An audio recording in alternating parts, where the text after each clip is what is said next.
Arvin, happy birthday! Greetings from Vancouver, BC, Canada. Are, 40 years old ka na pala. Medyo inuunahan mo naman kami sa 40 eh.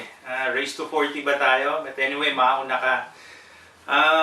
May cheat sheet ako rito. Baka makalimutan ko mga sasabihin sa'yo. Well, ano ba feeling ng 40 years old? May maintenance ka na ba?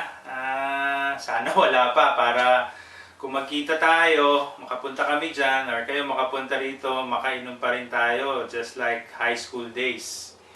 So speaking of high school days, sa mga happy moments ko sa'yo, pre, marami, pero dahil limited lang yung oras, pinili ko lang talaga yung hindi ko makalimutan. Well, yung sa mga hindi ko nakakaalam, 1 year lang kami magkasama ni Arvin.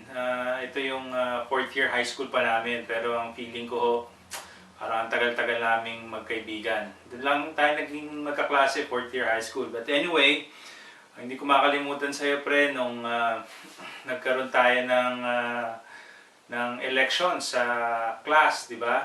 Tinakbuhan mo lahat, mula president hanggang sergeant at arms. Ni isa ata, wala ka nakuha, hindi ko matandaan eh kung may binagsak kang pwesto. Pero anyway, yun ang tandang-tanda ko sa'yo. And then, natatanda mo ba na ikaw ang heartthrob ng klase nun? Sa mga taga dyan, ewan ko lang yung mga circa 90s, yung mga kakulitan ng teenager. Ewan ko kung naaalala nyo si Aljon Jimenez. Yun ho ang tawag namin kay Arvin, si Aljon Jimenez. Ewan ko lang kung bakit nawala na siya ngayon sa showbiz. Anyway, paring Arvin or Aljon, sana natatandaan mo yun. Meron pa yung pinakamasarap yung pinakamasayang get together natin nung high school bago tayo gumraduate.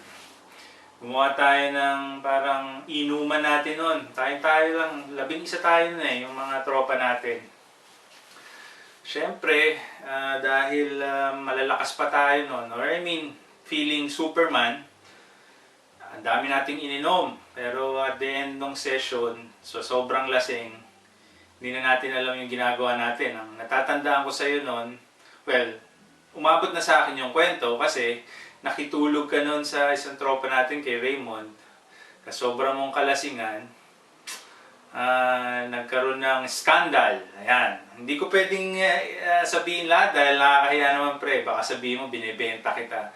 But anyway, bibigyan ko na lang sila ng clue. Ang mga clues, yun nga, lasing ka, nasa bathroom, nangyari, at ang skandalo, nagkaroon ng bara. Okay? So anyway, tanong nyo na lang kay Arvin after this clip. So speaking of Superman, ikaw ang, palagi ko, pwede ka nang tawagin Superman aside from Aljon Jimenez kasi kaya mong balansehin yung studies noon, yung kalokohan, yung gimmicks, may oras ka rin sa pamilya mo. So, which is maganda kasi pati kami mga tropa, at least kahit papaano nahahawahan mo, di ba? May time kami sa pamilya, nagkakaroon tayo ng time sa girlfriend, may time tayo sa gimmicks, tsaka sa pag-aaral. But kagaya ni Superman, may kryptonite ka din.